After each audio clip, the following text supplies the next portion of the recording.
सोमखोरनि मुङैनो फुंखा जानानै अरायबो बोहैबाय थागोन बाजै।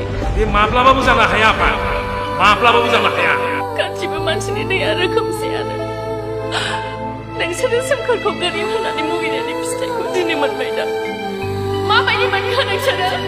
बे सिगुन राजाया अख्रां बायदि नङा, बोहैनाय दोंसे लैथोनि दाहार बायदिसो, जेराव गेसाव जाबोरफोरखौ बुखारनानै बै गोथौ लैथोआव बुसोमहैयो।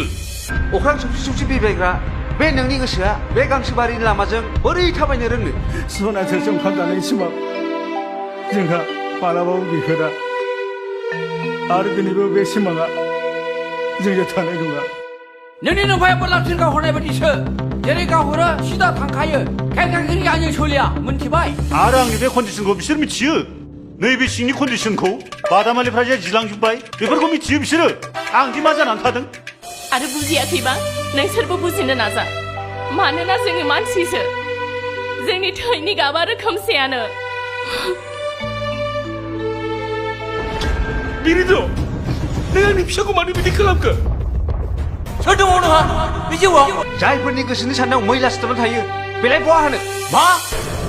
सोमखोरनि आखाइखौ सिफायनो? बाय सोंना सोलै नों बबेनि एसेबां दुथां? हा? 10,000, 20,000, 30,000 बेसेबां नांगौ बुं?